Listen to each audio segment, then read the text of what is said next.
Hey guys, it's Markera Featherstrong here. I'm a little late with this week's pick a pile. The weekend got away from me. I just, yeah. Hope you're all doing great. And I decided to do an extra pile to make up for being late. So let's see what's going on. If you want a more in-depth reading or one-on-one reading, you can join my clarity circle. Information will be in the description box.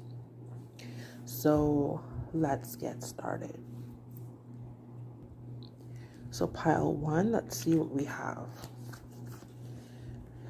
Breakthrough. I soar into limitless love and light. Distant thunder, clear the air. Surrender to your soul's path. Your life's journey has been perfectly designed for your soul's growth. Embrace every lesson and moment. Love is always the final and most complete cure to our inner demons. Okay, so interesting.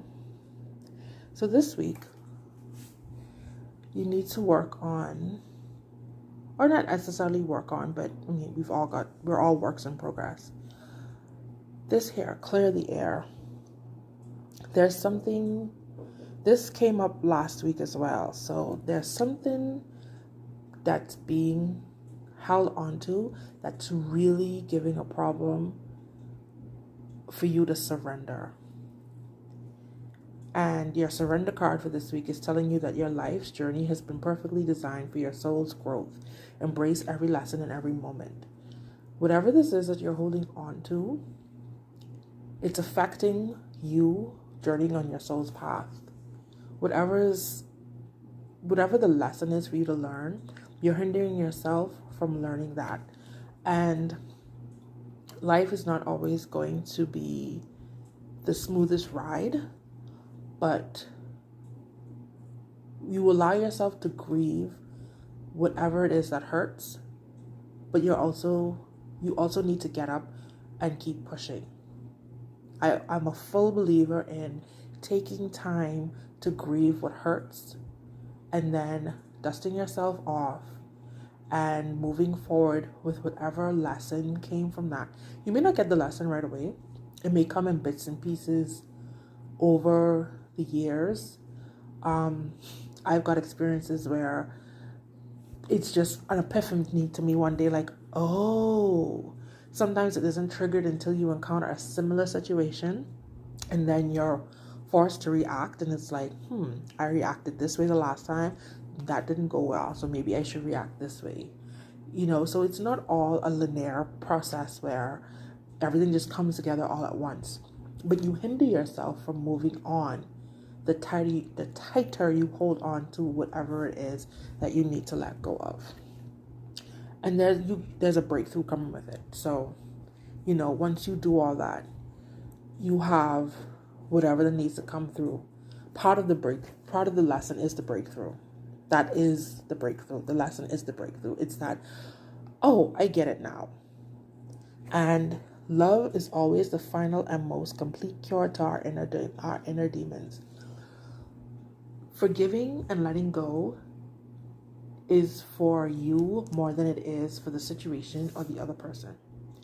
And in the name of all that I believe in, love is top tier. Love is the main thing. And loving yourself means that you're just going to get on with it for the sake of yourself, for the sake of all that's good for you. Because at the end of the day, whatever the situation is that you're holding on to, especially if it involves a grudge against a person, that person is skipping along on their merry way, living their best life while you're stewing, and it's causing all sorts of reactions in your body. So if you love yourself, and in the name of loving yourself, you need to begin that process of clearing the air within yourself, or even if you feel the need to clear it with the person, there may be a conversation that's overdue to be had. There may be a misunderstanding that can be smoothed over with a simple conversation. It can go in so many different directions. But you know which direction is best for you. You know what it is that's in your subconscious poking at you about it, but you're avoiding it. And I'm telling you this week to work on that. Your life's journey is designed for your soul's growth. You cannot grow holding on. You're stifling yourself. So be unapologetically you, love yourself, and do what it is you know you need to do. Okay, pile 2, here we are. So let's see what we've got going on. Gratitude, grace and gratitude. Through gratitude, joy expands. Surrender stress. Take a few deep breaths and exhale the tension you've built up in your body. Let the stress go as you come back to your center. We do not need to wait for perfect conditions. We will find perfection in progress. Radiance. I am a radiant reflection of God's light. Okay. So, let's see. This one's talking to me. Surrender stress. Take a few deep breaths and exhale the tension you've built up in your body. Let the stress go as you come back to your center. You know, one of the ways that you can release stress really quickly? Gratitude. Make a list of everything that you're grateful for. Make a list of things that you didn't expect to have, to get, and moments where grace was extended to you that you really felt you didn't deserve it or that it would never happen.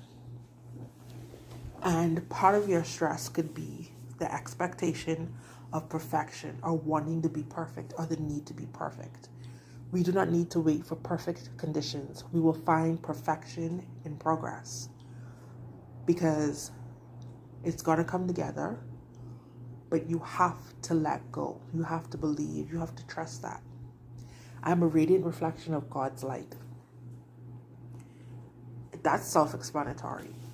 If you walk in that energy and in that belief, it'll be easier to surrender that stress. We're not perfect. We're going to have things that stress us out, that overwhelm us, that tire us, that just bring us to that breaking point. But if you remember that you're a radiant reflection of God's light, you will exude that, and then you will draw in more things to be grateful for. It's a cycle, because often we allow ourselves to get stressed, overwhelmed. We don't know what to do.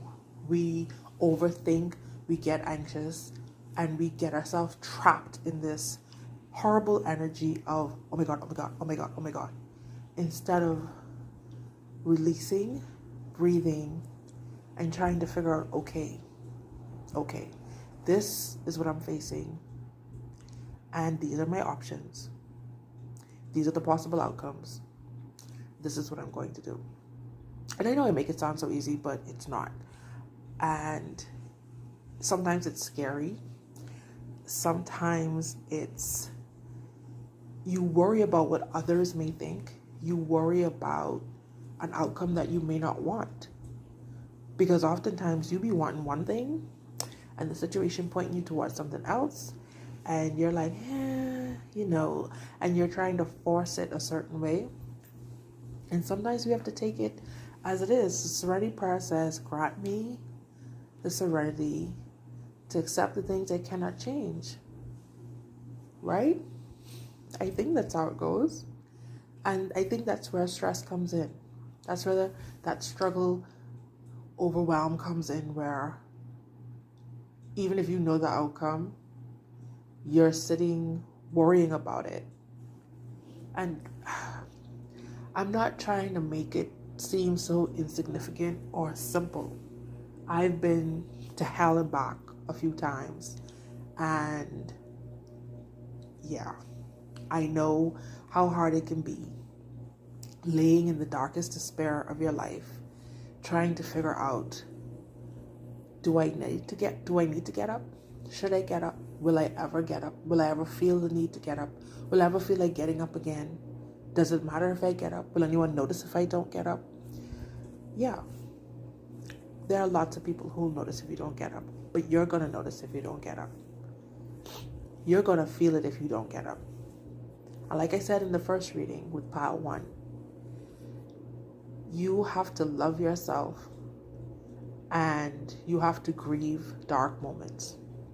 So whatever's stressing you out, if it's causing you grief or overwhelm, feel those feelings and then release them in your gratitude list, in your list of things that grace has been extended to you in. And understand that making progress is the perfection. The journey is the perfection. The journey is where we learn things. The journey is where exciting things happen. You know, when you take a road trip, it's exciting and it could be all about the destination, but you want to make it as fun as possible. You want to have as many memories as you can, especially if you're road tripping with the people that you love. You're stopping and taking pictures. You're stopping and taking in the sights. That's literally what life is like. We're barreling along and we spend so much time stressing over things that when we look back at it, we spent too much time stressing over it. Walk in the radiance that you're a reflection of. And long as you remember that, you'll keep coming back to your center. So pile 2, that was your reading, and let's get on to pile 3.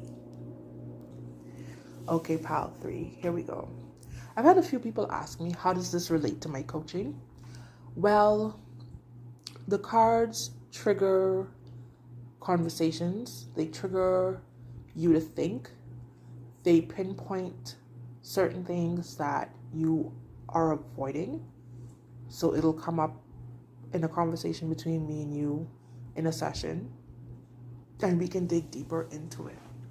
It's a way of helping you to bring up what's in your subconscious that you need to be working on to get to where you need to go. So let's see what's going on with pile 3. So we have traveling lightly, simplify your life. Joy and ecstasy flow through me wildly and freely. Whew. Surrender to the magic of who you are. We all have magic in us, even in the mundane aspects of life. Remember that you are a magical being with a uniqueness and worth that comes just from being you. Let us awaken now and realize there is greater vibrancy, joy, and freedom available to each of us. I never cease to be, amazed at when I pull these cards.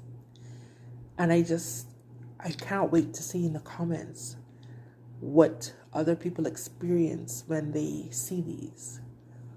Because I get a lot out of these as well. And it sends my mind all over the place, and I have to bring it back and be like, wait. You know, we're filming and we got to get this out, and then we can sit with that afterwards. But traveling lightly, simplify your life. That's just about, it just goes back to pile 1. Letting things go. Grudges, hurt, just processing those, walking through those. And the thing is, I can say that, and it sounds so simple, but that it's not necessarily that simple. I know that, but that's where I come in with help with coaching you. That's where the long, hard conversations and journaling and expressing yourself artistically through coloring, drawing, painting, etching, any outlet that you can channel that energy through can help you let go. It can help you release. You don't have to have a written journal. You can have a recorded journal where you just talk and get things off your chest. And like I said, that's where I come in sometimes too, because sometimes when you talk, you want some feedback, and feedback is always amazing, even when it's painful. I got a handful of friends. Yeah. So we all have magic in us, even in the mundane aspects of life. Your magic comes from being who you are. Each of us is magical because there is no one else like us. Each of us are magical because we're literally individuals. No one is anyone else. Even identical twins are not emotionally, mentally, and psychologically identical. That is literally the magic in each and every one of us. And that's which makes each and every one of us, that defines our worth, So when you awaken and realize that there's greater vibrancy, joy, and freedom available to you, and just grasp onto the fact that only you can be you, the joy and the ecstasy will flow wildly and freely. Right? My favorite phrase is unapologetic. And when you become unapologetically yourself, you become unstoppable in a way. You have to forgive me. The ceiling fan is on and it's hot, so it's either be uncomfortably sweaty or have a little cool. But yeah, when you become unapologetically yourself and step into the grandeur that is who you are, you become more aware. Those who don't need to be around you fall away. I think that's sometimes the hardest part, because sometimes you are friends with people for so long, and then sometimes your paths take you in different directions, or sometimes you hold back who you truly are in fear of losing that friendship. And I feel like once you embrace that and it becomes a problem for someone else, then shifts need to happen. Maybe it doesn't need to be a complete dissolution of the friendship, but sometimes holding back who you are is uncomfortable and it gets difficult and it makes you feel like you're pretending or not being truthful. Now, I'm not saying to go out there and just be an unfeeling, disrespectful person and self-centered. I'm just saying that being you attracts who needs to be around you and who doesn't. I hope that makes sense. So that was pile 3, and now I'll get on to the last pile for this video, and it's coming up. Okay, so here we have pile 4. So let's see. Energy. Healing energy and immense vitality flow through me easily and effortlessly. Wise leader. You are a beacon for others. Surrender worry. Make a commitment not to lead an anxiety-driven life. When worries arise, breathe them out of your body. Focus on the power of your heart and have faith that Spirit is guiding you always. I won't let others stoke fear in my heart. I choose to remain true to who I am and where my dreams direct me, no matter the hardship I might incur. Yeah, that goes really well with the wise leader. So there seems to be an undercurrent of one theme going on here with all these readings, I've noticed. So healing energy and immense vitality flow through me effortlessly and easily, which is probably one of the reasons why you're a beacon for others. And it's important that you make a commitment to not lead an anxiety-driven life, especially if others are looking up to you. You never know who's looking up to you, who's watching you. And sometimes we all have that moment of life looks so rosy to those who are looking at you, but they'll never know the deepest fears or truths of the struggle. And I think that can be part of being a beacon, because it's like always putting your best foot forward. Because I also think that attracts to you who needs to be around you, or even seasons of people who need to pass through for a time. I won't let others stoke fear in my heart. So remaining true to who you are and where your dreams are directing you, no matter the hardships, is not the easiest thing to do. And it's complicated when you're worried about what those who are looking at you may think, when you worry about public opinion. Yeah.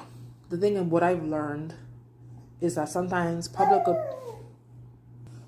opinion is sometimes formed by people who have no idea what the hell they're doing either, by people who are projecting their own fears and attitudes, or who are literally jealous of the fact that you have the nerve to pursue your dreams, or you have the nerve to pursue your dreams, and when they think that you're down and out, you get up and you keep going. My name, Markera Featherstrong, is something I decided to embrace. I was running from it for a while, and I turned it into Markera the Strong at first, and then a friend of mine said that I needed to lighten it up, a bit, and she suggested feather. And the thing about it was, I had peacock feathers incorporated into something that I was doing, and I had a peacock feather drawn and that I colored and put up on the wall next to my bed. And here she comes saying that I need to maybe add feather in there somehow. And I was like, you know what? A feather is strong. It's light, it's beautiful. Sometimes they're colorful, but they are strong.